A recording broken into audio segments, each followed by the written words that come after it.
tivemos mais um jogo da seleção brasileira sob o comando de Dorival Júnior e empate em 1 a 1 contra o Uruguai do Bielsa. Nesse vídeo eu vou mostrar pra você algumas coisas que possivelmente você não viu, e eu tô falando isso no sentido literal. Coloquei aqui na imagem, uma imagem que eu postei também na comunidade pra mostrar a diferença entre a transmissão da Globo, que possivelmente você assistiu, e a transmissão internacional. E o meu ponto principal aqui nem tô entrando na questão da preferência, eu percebi que muita gente prefere a câmera mais fechada, muita gente prefere a câmera mais aberta também, mas eu nem tô entrando nessa questão. O ponto importante aqui é o seguinte: se você assistiu pela câmera da Globo, você não viu, porque elas aconteceram aqui, fora do campo de visão desse plano mais fechado da transmissão padrão que a Globo oferece aí pros brasileiros. Mas vamos começar como de costume dando uma olhada aqui na seleção que o Dorival Júnior mandou a campo. Ederson no gol, Danilo na lateral direita, Marquinhos e Gabriel Magalhães a dupla de zaga, Abner na lateral esquerda, uma linha com 4 com Savinho na direita, Gerson e Bruno Guimarães pelo meio, Rafinha na ponta esquerda,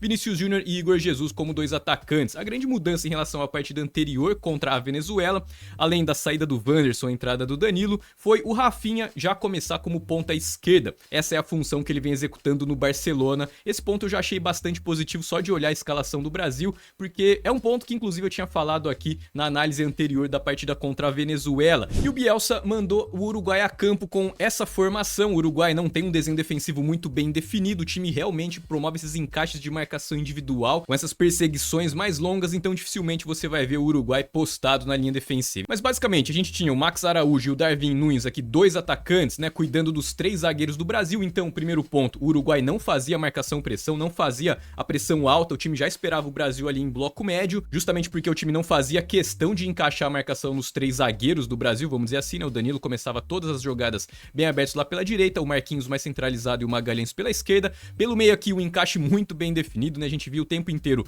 Valverde batendo de frente aqui com o Guimarães e o Bentancur batendo de frente com o Gerson. Atenção a esse encaixe que ele é determinante para essa análise. O Sarate ficava mais aberto pela esquerda, cuidando aqui do Savinho. Aqui na frente a gente tinha então 4 jogadores, né? 4 defensores para cuidar de 3 atacantes do Brasil. Como esses jogadores mudavam muito de posição e se movimentavam, sempre tinha pelo menos um fazendo a perseguição e um jogador na sobra. Esses 4 jogadores aqui, Matias Oliveira, o Ugarte virava praticamente um zagueiro mesmo, junto com o José Maria Jimenez e o Varela aqui mais pela direita. E o Pelistri cuidava das descidas aqui do Abner pela esquerda ou pela direita da defesa do Uruguai. Então, como é de se esperar, essa estratégia defensiva do Bielsa acaba sempre deixando aqui liberdade na origem da jogada. Primeiro ponto importante. Então, um dos zagueiros acabava sempre ficando mais livres, principalmente ali em bloco médio. Agora, um ponto positivo da seleção brasileira foi que desde o começo do jogo o time começou a mostrar movimentações coordenadas, um para arrastar a marcação e 2 para atacar o espaço. Uma que aconteceu bastante foi o Igor Jesus recuando aqui, fazendo essa movimentação de apoio pro Gerson atacar o espaço que ele abrisse. E aí, falando daquele encaixe de marcação Bentancur e Gerson, o Gerson escapava o tempo inteiro do Bentancur. Esse de fato era um bom caminho pro Brasil vencer a partida, até com um placar mais elástico. Então atenção aqui ao Igor Jesus recuando aqui, se apresentando, fazendo essa movimentação de apoio, traz com ele o seu marcador e agora o Gerson já tá escapando aqui livre do Bentancur. Como a marcação tá encaixada, o Jimenez tá mais orientado aqui à movimentação do Vinícius Júnior, né? Não tá vendo a movimentação nas suas costas. E o Sarate tá mais preocupado aqui com o Savinho. O Gerson tem totais condições de receber essa bola e sair na cara do gol. E o Magalhães tem bastante espaço aqui na origem da jogada para fazer esse lançamento, mas infelizmente ele acaba tentando o lançamento numa região onde o Brasil não tinha vantagem e acaba desperdiçando essa oportunidade. Agora dá uma olhada na sequência desse mesmo lance, a bola vai voltar aqui pro Magalhães. Ele deixa com o Guimarães, olha o Gerson de novo escapando aqui da marcação do Bentancur, ele ia sair completamente livre aqui, mas de novo o Brasil acaba não acionando essa movimentação do Gerson. Aqui de novo, ó, quem tá livre lá pedindo a bola, já se movimentando aqui, ó, marcação encaixada aqui na frente dele, ou seja, se essa bola vier nessa região aqui, ele tem totais condições de chegar em vantagem. Mas de novo o Magalhães não aciona essa jogada e acaba prendendo para começar de novo. E só levantando aqui um ponto, essa vantagem não deixa de ser um mérito da organização do Brasil e principalmente das movimentações. Essa sacada aí de liberar o Gerson para atacar ali as costas da defesa é uma coisa então pensada ali no plano de jogo, porque ela foi se repetindo. Percebe então como a marcação começa encaixada. Esse é um cenário que o Brasil tinha apresentado muita dificuldade até aqui. Se você acompanhou as análises anteriores do Brasil, você sabe que o ataque posicional, esse ataque aí ao bloco recuado do adversário, é um ponto de dor bastante evidente aí na seleção brasileira. E essa jogada acaba sendo uma grande alternativa, principalmente contra esse tipo de marcação, com essas perseguições mais longas, que o Brasil não não vinha apresentando. E isso, na minha opinião, é uma grande evolução. De novo aqui, a mesma jogada. Olha lá, de novo como o Igor Jesus vai se apresentando aqui pro jogo. O Marquinhos tá com liberdade na origem da jogada. O Gerson tá pronto pra atacar aqui o espaço que se abre, mas de novo a jogada não é acionada. De todos os encaixes individuais, sem sombra de dúvidas, o do Gerson pra cima do Betancur era o mais fácil de desencaixar. Talvez a comissão técnica não tenha percebido isso com tanta velocidade pra forçar essa jogada, né? Pra passar a orientação ali pros jogadores dentro de campo, que esse era o melhor espaço, esse era o caminho da vitória mesmo, ó. Atenção aqui ao Gerson e ao Betancur, ó. O Gerson vai ficar livre o tempo inteiro, ó. O tempo inteiro o Gerson livre ali, mesmo sem fazer nenhuma movimentação, né? Só ocupando um espaço ali. Agora ele recebe livre. Agora ele vai iniciar uma excelente tabela, ó. Só que o Vinícius Júnior tenta a finalização. O Gerson escaparia livre ali caso o Vinícius Júnior tentasse a devolução. Seria outra boa jogada. Então, basicamente, o Gerson encontrava os espaços, tava atacando, fazendo as movimentações mais adequadas para explorar aquelas vantagens, mas o Brasil não tava achando o Gerson. Mas o Gerson achou o gol pro Brasil. Olha aí, sobra de cruzamento, ele pega de primeira na canhota, faz esse golaço. Agora vamos dar uma olhada aqui em outra vantagem que o Brasil encontrava na hora de fazer ataque posicional, uma segunda boa jogada, que nasce muito da mudança de posicionamento, claro, comparando aí com o jogo anterior, do Vinícius Júnior, mas principalmente do Rafinha. O Rafinha fez uma função na hora de atacar, muito mais parecida com a que ele faz no Barcelona atualmente. Então, ele começava geralmente aqui mais por dentro, né, um pouco mais pela esquerda, e se apresentava, mas diferente do jogo anterior, onde ele recuava bastante aqui por fora do bloco, ajudava na saída de bola, recuando demais, acabava cometendo alguns erros. Então, aqui ele ficava muito mais pronto para atacar a linha defensiva mais exposta, onde ele acaba encontrando mais vantagem e foi muito mais útil. Aqui ele recua, se apresenta pro jogo, ele recebe a bola, atenção a de novo aqui como o Gerson tá escapando da marcação do Betancur, mas essa jogada aqui foi uma boa jogada que o Rafinha consegue um belo drible ali, tenta a enfiada de bola pro Gerson entrando completamente livre, mas acaba esticando demais. Boa jogada do Brasil, mas perceba que foi fruto desse posicionamento inicial e dessas movimentações que o Brasil vinha repetindo já desde o começo do jogo. Começar com o Rafinha e o Vinícius Júnior mais espetados na linha defensiva e principalmente adicionar uma movimentação boa para atacar esse tipo de marcação do Uruguai, para mim foi um ponto extremamente positivo. Ó, os dois se apresentam pro jogo aqui, ó, e os dois trazem os marcadores e fica esse buraco aqui. E são dois jogadores que vão levar vantagem em relação aos seus marcadores. O Rafinha tava acertando os dribles aqui e o Vinícius Júnior é muito mais rápido que o marcador dele, ó. Rafinha faz o drible, faz uma bela enfiada de bola pro Vinícius Júnior, mas ele acaba sendo esmagado, ele não consegue fazer a finalização, mas uma jogada com bastante potencial. Magalhães com liberdade, Rafinha recua se apresentando, traz o seu marcador, Guimarães escapa nas costas do Valverde, ele carrega, levanta a cabeça, faz a enfiada de bola, mas também acaba esticando demais, não deixa o Abner em condições de fazer o cruzamento. Falei de novo, não é replay, Magalhães com liberdade, dessa vez é o Vinícius Júnior que vai se apresentar pro jogo e o Guimarães já escapou aqui nas costas do Valverde, que tava ali, né, na dúvida entre pressionar ou fechar a marcação no Bruno Guimarães. Nesse momento aqui, ó, o Rafinha tá atacando o espaço, né? Ele tá em ótimas condições aqui pra ganhar a bola aqui nas costas do defensor, mas o Guimarães acaba dando um toque a mais na bola. Nesse momento aqui ele deveria ter feito já o passe em profundidade, né? Mas ele dá uma ajeitada a mais na bola ali e quando ele faz o lançamento, aí o Rafinha já tá em condição de impedimento. Mas perceba, são jogadas que a estrutura tá bem pensada, né? São estruturas que geram vantagem, mas a execução em si acabou falhando ali nos pequenos detalhes. Mas foi nítido que o Rafinha se sentiu muito confortável nessa posição aqui, recuando nessa região do campo, e na minha visão é o jogador que mais executou bem essa função em todas as últimas escalações aí do Brasil, né? O Rodrigo já tentou fazer essa função, enfim. Ó, de novo ele vai receber ali, ó, levanta a cabeça, faz uma bela enfiada de bola ali pro Igor Jesus, mas a zaga consegue mandar pra escanteio. Ó, de novo o Magalhães com liberdade, o Rafinha se movimentando aqui entre as linhas, mas eu acho que essa combinação Rafinha, Vinícius Júnior foi a melhor que a gente viu aí nas últimas partidas, ó, bela jogada, ele bate de canhota, ela passa muito perto, quase o gol do Brasil, nesse momento ainda seria 1 a 0 o Brasil, mas perceba que o Brasil criou várias jogadas, eu mostrei na sequência, na ordem cronológica dos eventos, né, fui mostrando ali como o Brasil foi criando, foi insistindo essa jogada, até criar essa grande chance aí, e com a mesma estrutura, mesma dinâmica, mesmo posicionamento. Então, a gente falou que, o Brasil bagunçado, os jogadores sem saber o que fazer em campo, obviamente tiveram jogadas com bastante potencial que não foram exploradas, como por exemplo aquela que a gente cansou de ver aqui do Gerson, mas essa jogada de infiltração é uma jogada que eu considero extremamente positiva por conta da dificuldade do cenário e por ser uma nítida evolução da seleção brasileira. Aqui é o Vinícius Júnior que vai se apresentar ali, o Guimarães consegue achar ele vai conseguir ganhar de 2 marcadores, ó, bela jogada, ganha o fundo, faz o passe pra trás, mas sai um passe mais curto aqui. Nesse momento já tava no segundo tempo, acho que se não me engano o Luiz Henrique já tinha entrado aqui, mas de qualquer maneira o Vinícius Júnior também fez uma partida boa. A questão é a seguinte, ele foi menos acionado do que nas partidas anteriores, o que na minha visão também é uma coisa muito positiva. Distribuir um pouco mais, acionar um pouco menos ele, deixar ele um pouco mais ocioso na partida, potencializou as participações dele.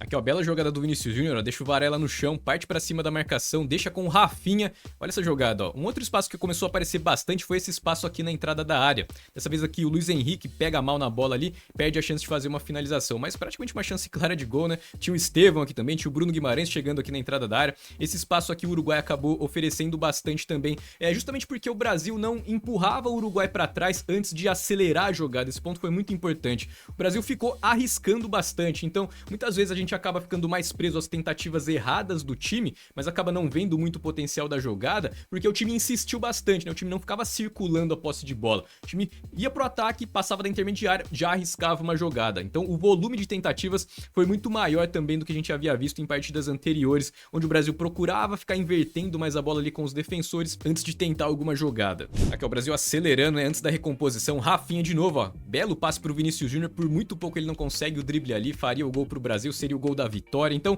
muitas vezes a gente olha o resultado e fala, pô, o Brasil empatou em casa com o Uruguai. Mas como você pode perceber, dessa vez sim, o Brasil teve várias chances de conseguir encaixar uma jogada. Então, por mais que não teve aquela jogada cara a cara, dificilmente isso aconteceria com esse estilo de marcação do Uruguai. Ou talvez até tivesse acontecido mais vezes se o Brasil tivesse acionado aquela jogada com o Gerson.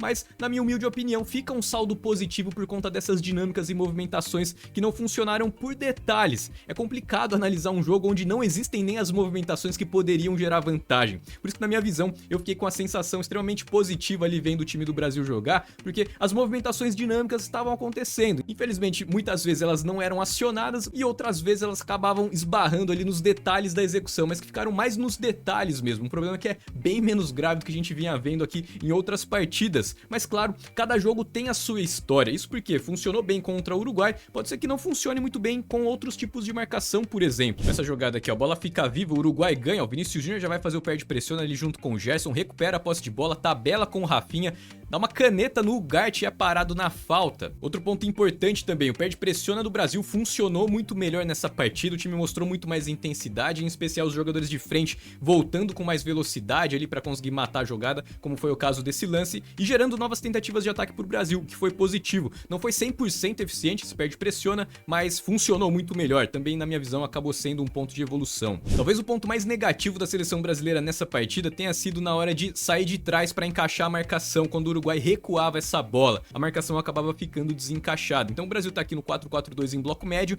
o Uruguai vai recuar a bola, o Brasil vai tentar sair de trás. A bola vem aqui pra direita, mas o time vai acabar tentando sair lá pela esquerda. O ponto importante aqui é agora, ó. O Ugarte muitas vezes ele avançava aqui como volante nessa saída de bola. Só que os atacantes do Brasil não faziam aquele balanço, eles ficavam sempre focados aqui em fazer o encaixe de marcação mais nos zagueiros, né? Então o Ugarte começou a encontrar bastante liberdade. E aí nesse cenário sim, talvez um problema que a gente já tinha visto aqui em outras partidas, né? Como o Ugarte, junto com o Bentancur e o Valverde ficavam no corredor central, sobrecarregavam então Gerson e Bruno Guimarães. Ficava essa situação aí de 3 contra 2 pelo meio. Aqui outro exemplo disso, né? Os atacantes eles estavam batendo de frente lá com os zagueiros e novamente o Ugarte se movimentando aqui livre por dentro. E é ele que vai acabar desafogando a saída de bola aqui do Uruguai, ó.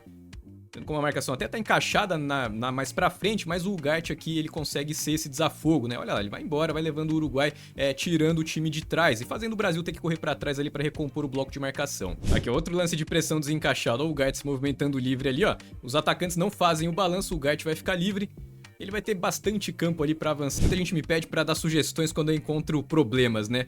Qual seria a solução pra essa marcação-pressão do Brasil, então? Ou você fazer o balanço dos atacantes, então como eu falei, você espera o time decidir pelo lado que ele vai sair, um dos atacantes pressiona o zagueiro mais próximo da bola e o outro fecha aqui no volante. Se a saída é por lá, troca a marcação. Essa é uma maneira, você deixar um dos zagueiros livre. Outra maneira é você manter os atacantes marcando ali, então, os zagueiros, que eu acho que é uma marcação-pressão mais eficiente, principalmente se você tem o Vinícius Júnior nesse primeiro combate, ele acaba sempre tomando a decisão errada na hora de fazer esse balanço, a gente nota muito isso lá no Real Madrid também. Uma outra alternativa disso é você liberar um dos meio-campistas para avançar. Nesse caso aqui, por exemplo, o Brasil poderia ter liberado o Gerson para encaixar a marcação aqui no Ugarte. E aí quem pegaria o Bentancur, que o Gerson acabou de abandonar, seria um dos defensores. Isso acaba deixando o quê? A zaga sem sobra. Essa também é uma maneira de você manter a marcação encaixada desde a origem dessa saída de bola, mas você acaba sempre confiando então nos confrontos individuais. E uma terceira maneira de você fazer fazer isso é, ao invés de você ter um zagueiro avançando aqui para pegar o meio-campista que vai sobrar livre, porque um dos seus meio-campistas avançou, é você ter o ponta da inversão mais fechado, jogando praticamente ali como um volante. Muitos times têm usado isso aí também. Então,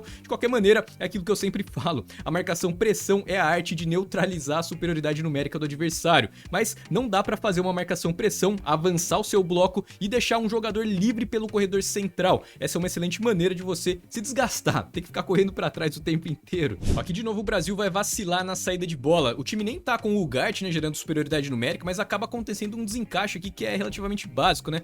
O Guimarães fica mais de olho ali na linha de passe, né? Ele avança, mas na verdade sai a bola ali e toma nas costas, né? O Valverde consegue desafogar a saída de bola. Falando das atuações individuais do Brasil, já aproveitando esse gancho, na minha visão, talvez um jogador que tenha se apresentado abaixo, ainda não vi uma grande partida dele com a camisa da seleção brasileira, é o Bruno Guimarães. Ele acabou tomando a decisão errada em alguns momentos na hora de armar o time, principalmente na hora de defender, acabou cometendo erros como esse aí, que acabam colocando o seu time inteiro pra correr pra trás, gera desgaste pra todo mundo. E um outro jogador que pra mim não comprometeu, mas não agregou muito, foi o Danilo pela direita. Até porque você tem aí, por exemplo, o Léo Ortiz, que poderia jogar improvisado na lateral. O Léo Ortiz já jogou improvisado de volante, por que não jogar de lateral direito? E simplesmente pensando naquela situação de acionar o Gerson, por exemplo. O Léo Ortiz ali mais pela direita seria uma excelente alternativa de ativar essa jogada.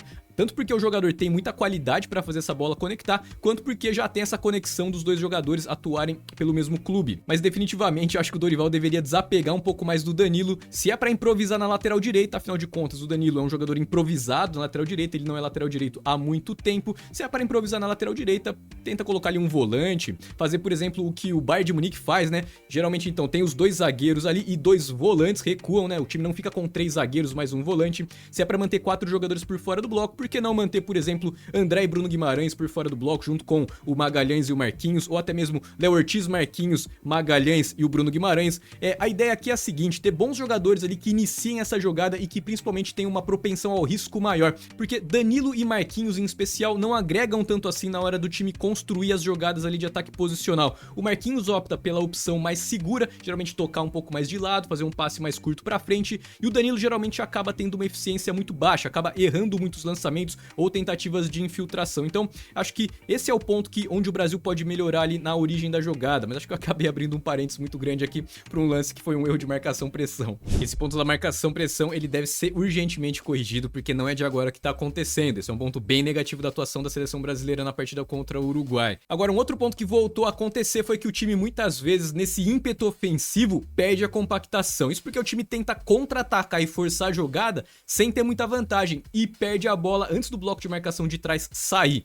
Com exemplo vai ficar mais fácil. O time tá atacando com 4 jogadores, tá numa transição, mas existe superioridade numérica da defesa, né? Não tem ninguém em vantagem aqui pra receber. É uma jogada rápida, o time acaba perdendo a posse de bola. Não tem ninguém do Brasil aqui nessa região do campo, isso porque o bloco de marcação lá atrás, ó, tá bem recuado ainda, né? Não deu tempo do time sair de trás. Então, de novo, o Brasil acabou perdendo muitas vezes a compactação e acontece muito por conta desse estilo de jogo, né? Esse jogo mais de transição. O time recupera, já tenta sair em velocidade, acaba forçando muitas vezes e o bloco de marcação atrás não tá acompanhando a velocidade dos jogadores de frente, em especial ali os meio-campistas. O Gerson e Bruno Guimarães acabam nem sempre saindo em velocidade já. E também os laterais, o que me chama a atenção muito é isso, né? A maioria dos times que tem esse jogo de transições muito azeitado, funcionando bem, geralmente tem pelo menos um dos volantes saindo ou um dos laterais. Os laterais, então, são jogadores que em tese têm bastante velocidade para fazer essa função, acabam sendo mais exigidos nisso. Mas o que a gente vê o Brasil é geralmente ficar com esse bloco bem separado mesmo. 6 jogadores aqui, 4 tentando atacar e nesse contra-ataque acaba sendo uma vulnerabilidade se você não encaixa o contra-ataque e toma um contra-contra-ataque, como é o caso aqui desse lance, né? O Brasil acaba de novo